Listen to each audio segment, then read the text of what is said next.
मेरा नाम वंदना सिंह है। इस वीडियो में यूपीपीएससी प्री 2023 के लिए डायरेक्ट हिट सीरीज का टॉप 1 ईयर का current affair and GS MCQ discuss करेंगे और ये सीरीज का पार्ट 4 है। ये करंट अफेयर कोर्स है एंड ये प्रीलिम्स कोर्स है, ये test series and current affair course है। तो इस नंबर पे आप व्हाट्सएप करके आप इसको ज्वाइन कर सकते हैं। चलिए हम अपनी जो सीरीज है उसको स्टार्ट करते हैं। ओके, तो क्वेश्चन नंबर 1 है कि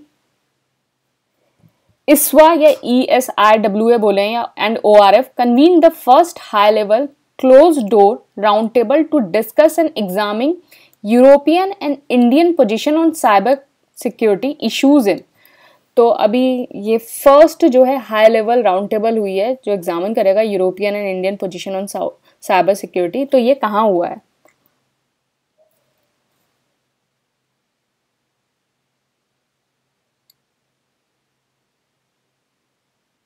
तो इसका आंसर है आंसर डी, न्यू दिल्ली। तो ये न्यू दिल्ली में हुआ है। तो ये क्वेश्चन इंपॉर्टेंट हो जाता है क्योंकि ये first high level round table है, एग्जामिन करेगा यूरोपियन एंड इंडियन पोजीशन और ये इंडिया के अंदर ही हुआ है। तो ये इंपॉर्टेंट हो जाता है। तो ये जो है इवेंट है first in the series of the 6 round table जो होंगी ISWA and ORF will host 2023 in order to advance the track 1.5 cyber dialogue between US and India. तो साइबर डायलॉग जो है यूएस एंड इंडिया के बीच में करेगा और इसकी जो थीम होगी, वो होगी enhancing global cyber security corporation. Enhancing global cyber security cooperation and European and Indian perspective. तो ये क्वेश्चन इंपॉर्टेंट है क्योंकि this gonna be the first high level close door round table जो एग्जामिन करेगा साइबर सिक्योरिटी। तो cyber security को करेगा तो ये वैसे ही इंपॉर्टेंट हो जाता है। अच्छा, इसमें ये था कि ये जो है, हाँ, तो इसमें ये था एक क्वेश्चन, इसमें ये बात थी कि it will advance the track 1.5 cyber dialogue. तो ट्रैक 1.5 साइबर डायलॉग।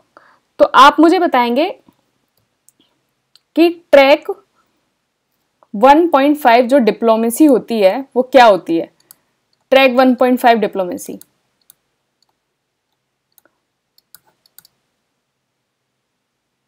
चलिए मैं ही बता देती हूँ। ट्रैक 1.5 डिप्लोमेसी वो होती है, वो सिचुएशन होती है जहां ऑफिशियल्स, जितने भी ऑफिशियल्स होते हैं और जो नॉन ऑफिशियल्स होते हैं, ऑफिशियल और नॉन ऑफिशियल होते हैं, वो कॉपरेट करते हैं इन द कन्फ्लिक्ट रेजोल्यूशन। तो मतलब ट्रैक 1.5 डिप्लोमेसी में क्या होता है कि जितने भी आपके ऑफिशियल और नॉन ऑफिशियल होते हैं वो जो है कॉपरेट करते हैं इन डिफरेंट सिचुएशन। तो जैसे आपका जो दिल्ली डायलॉग था, तो दिल्ली डायलॉग में जो है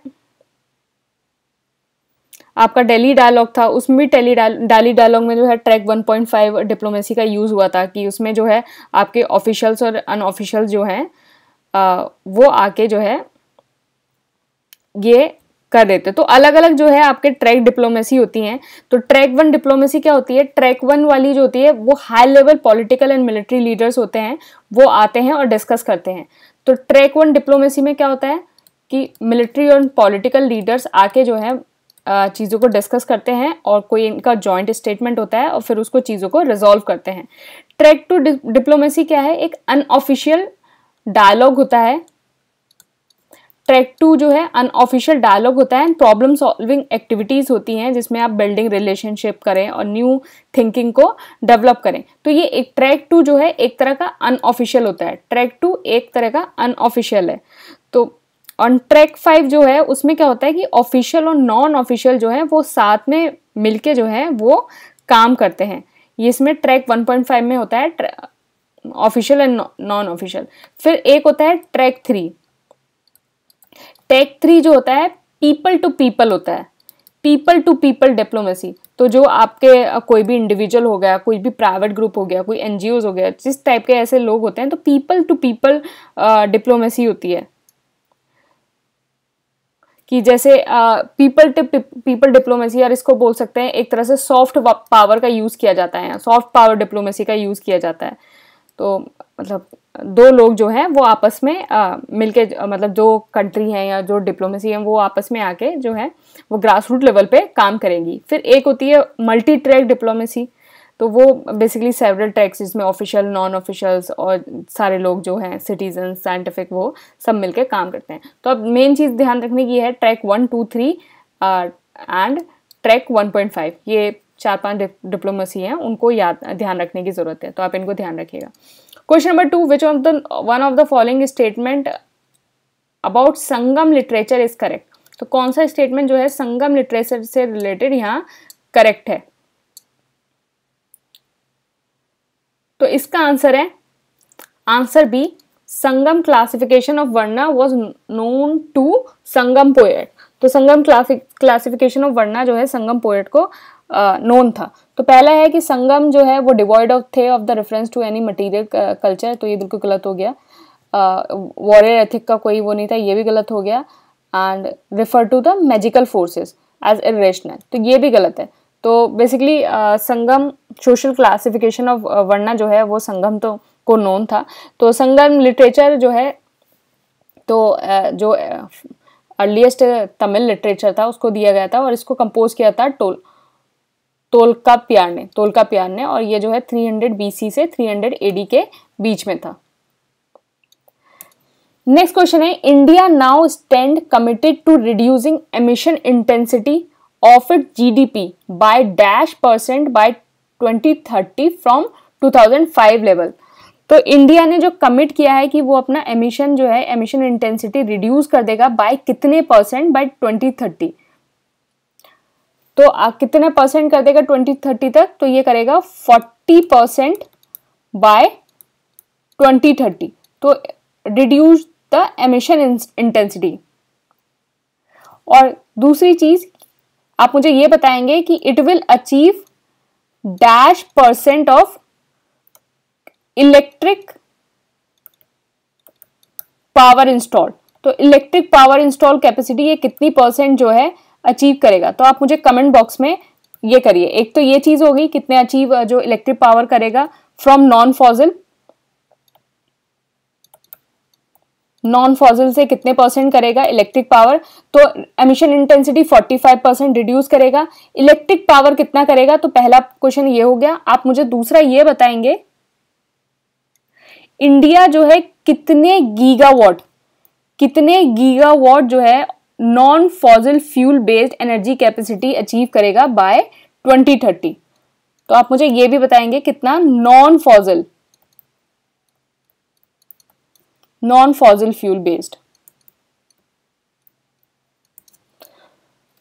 तो आप मुझे, फॉसिल का मतलब आप समझते ही होंगे कि आप जो रॉक डेब्रिस होते हैं या फिर जितने भी आप डेब्रिस होते हैं वो उनसे जो बनता है, जैसे कोल हो गया, तो these are the fossil fuels. तो इस तरह के जो ये फॉसिल होते हैं, और उसके अलावा जो है बाकी जो नॉन फॉसिल होते हैं। तो नॉन फॉसिल जो फ्यूल बेस्ड है वो कितने जो है वो उसको अचीव करेगा बाय 2030? तो आप मुझे ये बताएंगे। तो इसका आंसर जो है ये तो 45% है, तो आंसर सी हो गया, बाय 45% बाय 2030। क्वेश्चन नंबर 4 है, under Jal Jeevan mission supply 55 litre of water per person per day to every rural household through household tap connection by. तो जल जीवन मिशन के अंदर 55 लीटर ऑफ वाटर जो दिया जाएगा per person per household to every rural household through financial household tap connection by कब तक? तो bye है ये बाय 2024। तो 50 लीटर पर पर्सन पर डे दिया जाएगा एवरी रूलर, तो यहां दिया रखना रूलर बाय 2024। तो आपका जो जल जीवन मिशन है वो 2019 के अंदर लॉन्च हुआ था, और इसका एम क्या है कि 50% of the rural house hold को जो है वाटर सप्लाई दिया जाएगा।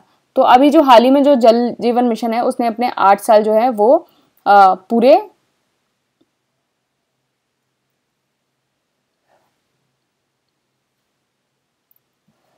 तो जल जीवन मिशन है बेसिकली इसमें क्या होगा, इसके सारे ये 50% rural house hold connected with the tap water connection. तो ये जो है ये सारे एम है जल जीवन मिशन के। तो 2019 में ये लॉन्च हुआ था। नेक्स्ट है NavIC navigation with Indian constellation और द, जिसको Indian regional navigation satellite system बोलते हैं, IRNS, is a constellation of. तो ये कितने सैटेलाइट का कॉन्स्टलेशन है? तो इसका आंसर है आंसर C 7। तो IRNS जो है, जो 7 सैटेलाइट का कॉन्स्टलेशन है। तो इनिशियली जो है 8 सैटेलाइट थे, now there is only 7 satellite remain. जो ये कॉन्स्टलेशन की जो फर्स्ट सैटेलाइट थी IRNSS 1A, ये लॉन्च हुई थी आपकी जुलाई 2013 में। और जो 7th लॉन्च है सैटेलाइट का वो था 1G, IRNSS 1G। तो जो आपका IRNS है उसको नेविक जो है रीनेम कर दिया था by prime minister Narendra Modi in 2016 and it is recognized by IMO as a part of the worldwide radio navigation for the operation of the Indian Ocean region in 2020। तो ये 1A जो है आपका 2013 में जो है ये लॉन्च हुई थी 1G, और फिर उसको 2016 में इसका नाम चेंज करके नेविक कर दिया था। नेक्स्ट क्वेश्चन है building Kalyana mandapas was a notable feature in temple construction in kingdom of. तो कल्याणा मंडपा जो है किसका फेमस फीचर है? तो इसका आंसर है आंसर D विजयनगर। तो विजयनगर हम्पी जो है वो कैपिटल थी विजयनगर की इन 14th सेंचुरी। एंड आप मुझे बताएंगे विजयनगर एम्पायर जो है, विजयनगर एम्पायर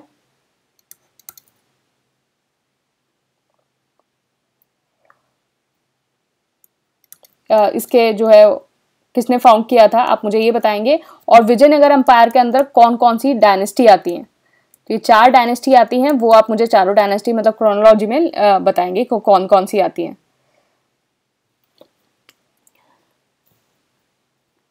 तो आप ये दोनों आंसर मुझे बताएंगे। तो विजयनगर एम्पायर, इसका जो Vijayanagara empire was defeated by the coalition of the sultana in 1560 after which the Hampi remained in the ruins and Vijayanagara was a prosperous empire near the city of the Tungabhadra. तो आप मुझे ये 2 क्वेश्चन बताएंगे जो मैंने अभी आपसे 2 पूछे, कितने फाउंड किया था और कौन कौन सी ये डायनेस्टी हैं जो विजयनगर के अंदर आती हैं। क्रोनोलॉजी में बताइएगा, क्रोनोलॉजी में आप मुझे ये डायनेस्टी बताइएगा। नेक्स्ट क्वेश्चन है which of the following is known as the Mughal Mirabai. तो ये क्वेश्चन बहुत ज्यादा इंपॉर्टेंट है। मुगल मीराबाई किसको कहा जाता है? तो इसका आंसर है आंसर D ताज बीबी। तो ताज बीबी को जो है मुगल मीराबाई कहा जाता है। तो ताज बीबी जो है वो डॉटर थी मुस्लिम नोबलमैन जो थे Padna Khan. And Taj Bibi was married to the Akbar and was appointed by the Mughal to protect the Gokul area. तो गोकुल एरिया थे, तो जो ताज बीबी हैं उनको मुगल मीराबाई बोला जाता है। Next question, choose the correct. Green GDP is the monetisation of the loss of the biodiversity caused by the climate change. This concept was introduced by USA। तो इसका आंसर है आंसर A 1 ओनली। तो green GDP का मतलब होता है कि जो भी आपको लॉस हो रहा है बायोडाइवर्सिटी से, जो क्लाइमेट चेंज से हो रहा है, उसको एक तरह से मोनेटाइज कर देना, उसको इकोनॉमिक टर्म्स में लेके आ जाना। तो चाइना ने जो है ग्रीन जीडीपी जो अर्लीस्ट 2004 अडॉप्ट कर लिया था एंड इंडिया ने जो है intended to implement it by 2015।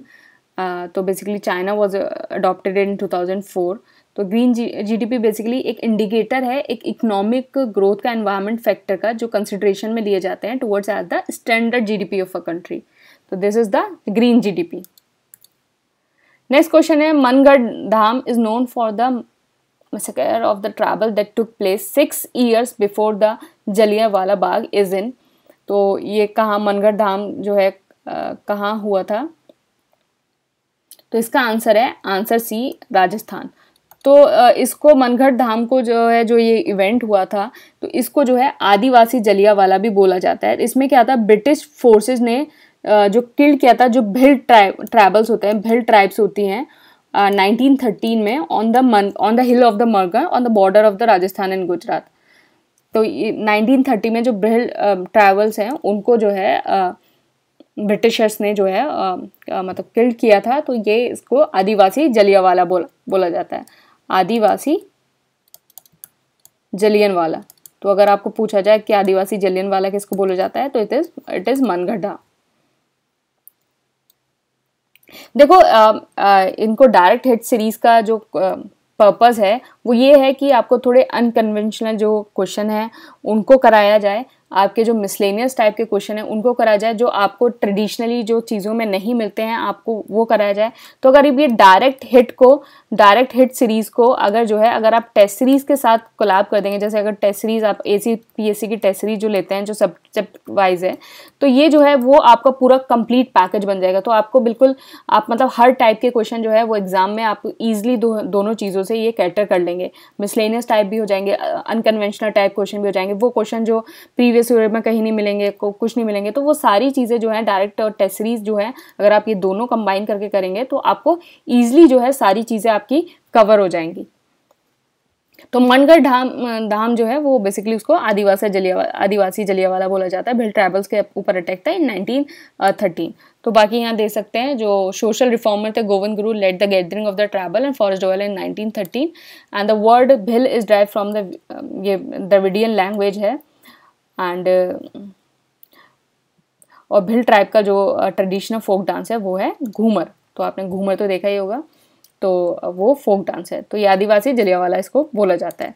तो question number 10, with reference to the history of the India Ulgulan और the great tumult is the description of which of the following event. तो उलमुलत और ग्रेट तुमलुत किसका कौन सा इवेंट है? तो दिस इज, इसका आंसर है answer D, Birsa Munda revolt of 1899 to 900। तो 1899 टू 1900 जो रिवॉल्ट है बिरसा मुंडा का, तो इसको मुंडा रेबेलियन भी बोलते हैं। उलगुलन और ग्रेट उमलुट को जो है मुंडा रेबेलियन भी बोलते हैं।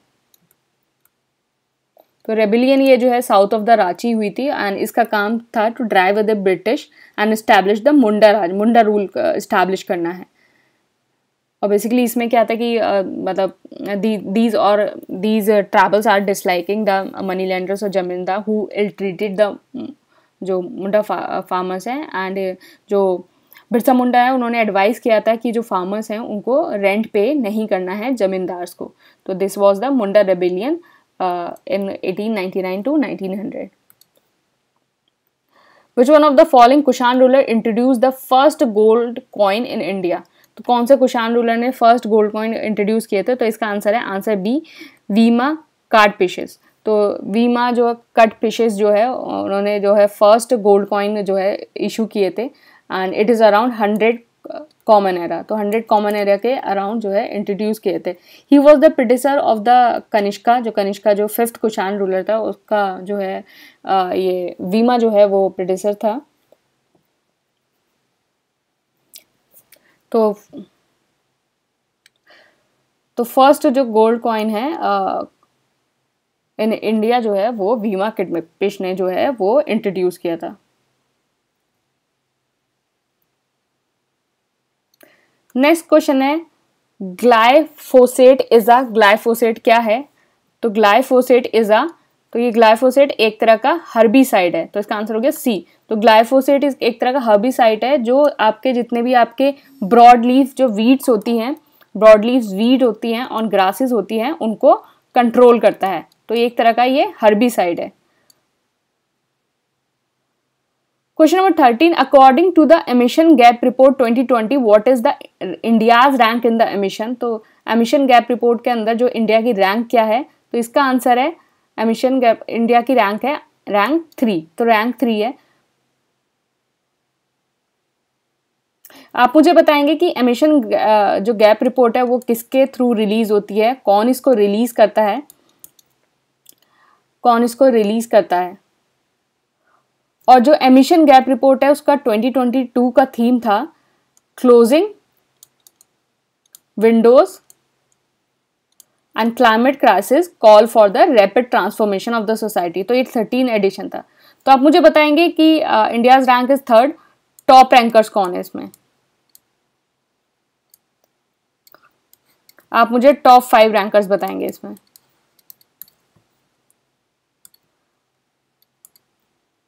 Question number 14, cheetah reintroduction plant in program in India under the action plan for the introduction of cheetah in India. India will introduce over dash cheetah in the next 5 year.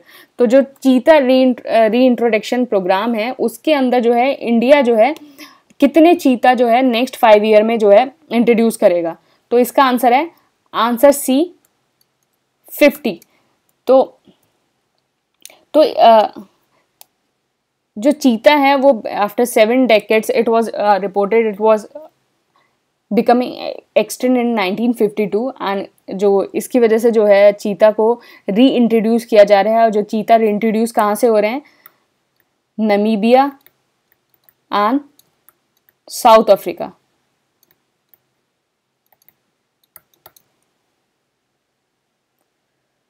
और ये कहाँ हो रहे हैं? किस national park में हो रहे हैं? Kuno national park. आप मुझे बताएंगे कूनो नेशनल पार्क कौन से स्टेट में है? तो 5 साल के अंदर कितने चीता होंगे? 50। तो आप मुझे बताएंगे कूनो नेशनल पार्क कौन से स्टेट में है?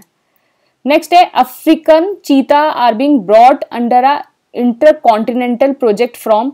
तो अफ्रीकन चीता कहाँ से ब्रॉट हो रहे हैं? तो इसका आंसर है, अभी हमने डिस्कस किया था, इसका आंसर है सी, बोथ, दोनों से हो रहे हैं, साउथ अफ्रीका और नाम्बिया दोनों से। नेक्स्ट क्वेश्चन है which one of the following statement best describe the role of the B cell and the T cell in the body? तो this is very important question.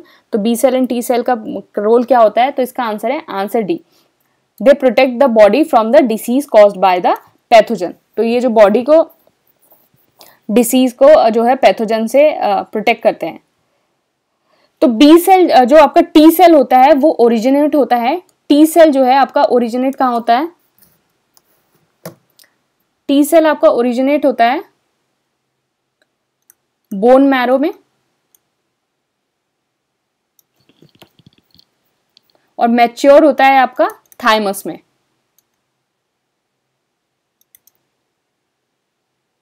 ये responsible होते हैं for removing the pathogen from the body. तो जैसे ही आपका body में कोई भी फॉरेन एंटीजन एंटर करता है तो टी सेल आपका ट्रिगर हो जाता है, ये ट्रिगर कर देता है बी सेल को to develop a plasma and activate the T killer cell that kill the cell effect by the invader. तो ये जो है टी सेल जो बी सेल है उन दोनों का काम होता है। तो टी सेल और बी सेल का ये काम होता है। Question number 17, this rare rice has been awarded the geographical indication tag in 2013 which recognise Siddharthnagar and the adjacent district for the tag. तो वो कौन सा जो चावल है जिसको जीआई टैग मिला था 2013 में, जिसने रिकॉग्नाइज किया था Siddharthnagar and the adjacent district for the tag? तो इसका आंसर है आंसर डी, काला नमक। तो ये यूपी स्पेशल का क्वेश्चन है, तो सिद्धार्थनगर उत्तर प्रदेश में। तो अभी हाल ही में ये न्यूज इसलिए है क्योंकि जो इंडियन एग्रीकल्चर रिसर्च इंस्टीट्यूट है IARI, आप मुझे बताएंगे ये कहाँ है? IARI कहाँ है ये बताएंगे। तो उसने जो है 2 new dwarf variety of the काला नमक जो है उसको टेस्ट किया है। पहली एक है पूसा नरेंद्र काला नमक 1638, पहली वैरायटी ये है। दूसरी कौन सी है? पूसा नरेंद्र काला नमक 1652। तो ये 2 वैरायटी है, पूसा नरेंद्र काला नमक 1638 और पूसा नरेंद्र 1652। तो ये उत्तर प्रदेश के अंदर हुआ है। और जो सिद्धार्थनगर का जो काला नमक है वो 1 डिस्ट्रिक्ट 1 प्रोडक्ट के अंदर भी उसको अवॉर्डेड है। तो बेसिकली ये जितने भी आपके तराई रीजन बेल्ट है वहाँ से इसको इसको वहाँ ये पाया जाता है और इसको जो है gift from the Lord Buddha भी बोलते हैं। तो इस जो नमक है उसको gift from the Lord Buddha भी बोलते हैं। तो एक traditional variety of the rice होता है जिसमें ब्लैक हस्क और स्ट्रॉन्ग फ्रेगनेंस होती है। तो जो सिद्धार्थनगर एरिया में जो रहते होंगे उनको पता होगा कि ये काला नमक कैसा होता है। तो उन लोगों ने तो मतलब काफ़ी देखा ही होगा खेती वेती होती हुई इसकी। तो आप मुझे बताएंगे इसका ये कहाँ है? IARI कहाँ है? नेक्स्ट क्वेश्चन है Gandikota canyon of the south India was created by which of the following river? तो इसका आंसर है आंसर सी, पेन्नार। तो Gandikota canyon was created by the Pennar river.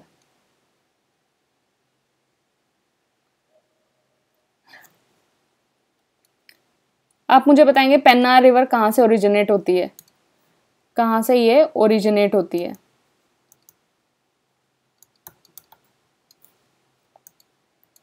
Next question है मचुचू रिवर डिसअपेयर इन, तो मचुचू रिवर जो है कहाँ डिसअपेयर होती है, तो इसका आंसर है answer A run of the Kutch. तो अभी हाल ही में क्या हुआ है, जो आपने सबने ही सुना होगा कि एक सस्पेंशन ब्रिज था जो मोरबी डिस्ट्रिक्ट में था। मोरबी डिस्ट्रिक्ट पता ही होगा, एक सस्पेंशन ब्रिज था गुजरात के अंदर। वो कोलैप्स जो हुआ था वो मचुचू रिवर के ऊपर ही था, तो वो मचुचू रिवर के ऊपर था। तो सस्पेंशन ब्रिज या फिर जिसको झूलता पुल बोलते हैं, was build by the princely state of the Morbi, जिनका नाम था वाघजी ठाकुर इन 1877। तो बेसिकली वो मचुचू रिवर के ऊपर था, मोरबी एंड और ये जो रिवर है वो डिसअपेयर कहाँ होती है, रन ऑफ द कच्छ में। तो ये बेसिकली रिवर जो ओरिजिनेट होती है from the Mandla hills in the Sundarnagar district of the Gujarat, और ये रन ऑफ द कच्छ में जाके ये डिसअपेयर हो जाती है। तो देखिए ऐसे ये रिलेवेंस बनते हैं। अब देखो आपको मचुचू रिवर आ जाए तो आपको लगेगा ज्योग्राफी का क्वेश्चन है, ये ज्योग्राफी का क्वेश्चन है, लेकिन ये क्वेश्चन कहाँ से उठाया गया है, करंट अफेयर्स से उठाया जाता है। पेपर में ऐसे बहुत सारे क्वेश्चन आते हैं जो आपको नहीं समझ में आता, आपको लगता है ज्योग्राफी का क्वेश्चन है। बहुत सारे क्वेश्चन पेपर में ऐसे आते हैं जो करंट अफेयर्स से उठाए जाते हैं और सिर्फ उसको आप एज अ ज्योग्राफी का क्वेश्चन समझ के उसको करके आते हो। तो Machhu river is a pure geography question, लेकिन उठाया कहाँ से गया है, ये करंट अफेयर्स से उठाया गया है। तो ऐसा नहीं है कि यूपीएससी ही इस टाइप के क्वेश्चन देता है, यूपीपीएससी भी इस टाइप के क्वेश्चन देता है। अगर आपने सही से पेपर को एनालाइज किया होगा और उसके पिछले एक साल के करंट अफेयर्स को एनालाइज किया होगा तो बहुत सारी चीजें आपको ऐसी मिल जाती हैं। तो क्वेश्चन है which of the following state is the largest producer of the steel, तो इसमें से कौन सा जो स्टेट है वो largest producer of the steel है। तो कौन सा स्टेट जो है वो लार्जेस्ट प्रोड्यूसर ऑफ स्टील है,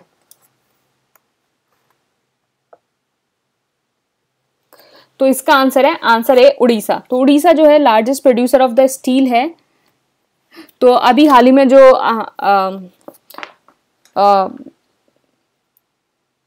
हाल ही में मतलब ये जो है कि फोर्थ पोजीशन से जो है जो इंडिया है जो फोर्थ पोजीशन से जो है सेकंड पोजीशन से पहुंच गया है at the global scale of the steel.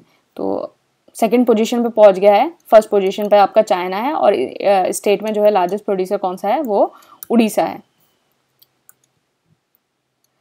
Next question है first UN conference on human settlement and sustainable urban development habitat 1 held in, तो पहली UN conference human settlement and sustainable urban development में कहाँ हुई थी, तो इसका answer C Canada. This is very important question. पहला फर्स्ट है, दूसरा एनवायरनमेंट को जो है यूपीपीएससी को कुछ ज्यादा ही प्यार है एनवायरनमेंट से, तो एनवायरनमेंट के अगर कुछ ऐसा फर्स्ट दिखते हैं तो वो एकदम से लपक लेता है। तो जो first UN conference on human settlement and sustainable urban development habitat 1 जो है वो कनाडा में हुई थी एंड इन 1976। तो 1976 में फर्स्ट यूएन कॉन्फ्रेंस हुई थी अभी हाल ही में। तो अभी हाल ही में क्या हुआ है कि यूएन हैबिटेट ने आइडेंटिफाई किया है कि जो जयपुर सिटी है लाइक मल्टी हैजार्ड वल्नरेबिलिटी और वीक मोबिलिटी और in green economy and has led out a plan to increase the sustainability in the city. तो यूएन हैबिटेट ने जो है जयपुर सिटी को लेके ये सारी चीजें इशू करी हैं, तो इसलिए ये क्वेश्चन जो है इंपॉर्टेंट हो जाता है। तो यूएन ह्यूमन सेटलमेंट जो है यूनाइटेड नेशन का एक प्रोग्राम है for human settlement and sustainable urban development, और ये एस्टैब्लिश हुआ था 1978 में as a outcome of the first UN conference on human settlement and sustainable urban development 1 जो आपकी वैंकूवर जो है कनाडा 1976 में हुई थी। वैंकूवर में कनाडा में 1976। Question number 22. The WHO has published a report highlighting the first ever list of the fungal priority pathogen, a catalog of the। तो WHO ने अभी एक रिपोर्ट पब्लिश की है जिसमें first ever list of the fungal जो priority pathogen है उसमें है। तो इस जो कैटलॉग है उसमें कितनी तरह के जो है फंगाई बोल लो, फंगी बोल लो, फंजाई बोल लो, जो भी आपको बोलना है। तो जैसे अलग अलग प्रोनाउंसिएशन है, तो यूके यूएस अलग अलग, तो आपको जो भी बोलना है फंगी बोल लो, फंजाई बोल लो है। तो इसमें कितने जो इंक्लूडेड है, तो इसका आंसर है सी 19, तो इसके अंदर जो है 19 इंक्लूडेड है, तो 19 इंक्लूडेड है। नेक्स्ट क्वेश्चन है डीऑक्सोराइबोन्यूक्लिक एसिड, जिसको डीएनए बोलते हैं, वाज फर्स्ट आइडेंटिफाई बाय, तो फर्स्ट आइडेंटिफाई किसने किया था डीएनए को, तो इसका आंसर है आंसर ए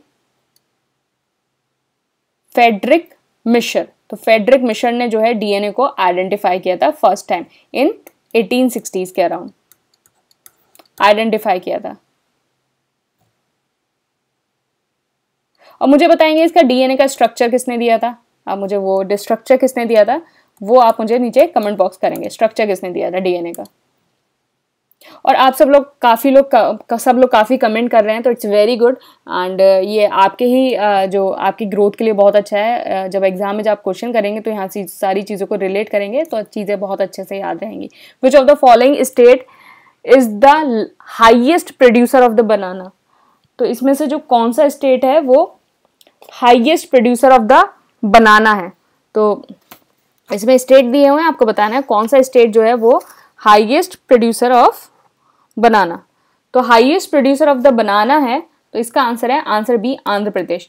तो हाईएस्ट प्रोड्यूसर में आपका आंध्रा है पहले नंबर पे, फिर आपका गुजरात है, फिर आपका महाराष्ट्र है, यूपी जो है वो 5th नंबर पे है, 4th नंबर पे आपका तमिलनाडु है, यूपी 5th नंबर पे है। तो ये जो है, तो आज का लास्ट क्वेश्चन है choose the correct. One web is a global communication network powered from space enabling connectivity for the government, business and communication. OneWeb has teamed up with the New Space India Limited. तो इसका answer क्या है, तो इसका answer है answer C both, दोनों सही हैं। तो न्यू स्पेस इंडिया लिमिटेड जो है उसके साथ टीम्ड अप करके जो वन वेब है ग्लोबल कम्युनिकेशन नेटवर्क है which is powered from the space, enabling करेगा कनेक्टिविटी जो गवर्नमेंट के लिए, बिजनेस के लिए या कम्युनिटीज़ के लिए, इन सब के लिए करेगा। और it is implementing a constellation of the low earth orbit satellite. तो लो अर्थ ऑर्बिट सैटेलाइट का एक कॉन्स्टलेशन आपको प्रोवाइड करेगा। तो इंडिया का जो है भारतीय जो है वो serve as a major investor and the shareholder in the one web. तो इंडिया का जो है भारतीय है वो एक तरह का इन्वेस्टर इसमें होल्ड करेगा। तो ये हम आज के ये क्वेश्चन थे।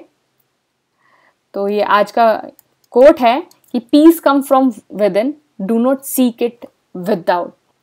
तो पीस जो है वो अंदर से आता है, अगर आप अंदर से जो आप पीसफुल फील करते हैं तो आपका पीस जो है अंदर से आएगा।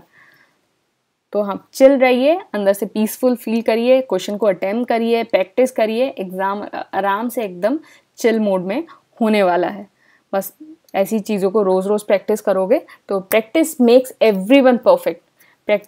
कोई भी आप जितनी आप प्रैक्टिस करोगे आप उतना जो है अच्छा परफेक्ट करते जाओगे। आप किसी भी स्टेज पे हो, आप अभी 1 स्टेज पे हो, आप 2 स्टेज पे हो, आप किसी भी स्टेज पे हो, अभी आपने बिल्कुल शुरू किया है, अगर आपकी ये पहली वीडियो, इससे पहले भी सीरियस नहीं होते और आपकी ये पहली वीडियो है, still you can crack the exam.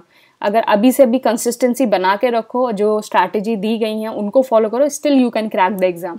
तो ये जो है ये सीरीज़ का ये वाला पार्ट यहाँ फिनिश होता है। बाकी ये करंट अफेयर कोर्स है, टेस्ट सीरीज़ है एंड फुल कोर्स है। आप यहाँ इसको देख सकते हो और इस नंबर पे आप व्हाट्सएप और टेलीग्राम करके इसको ज्वाइन कर सकते हैं। Thank you and all the best.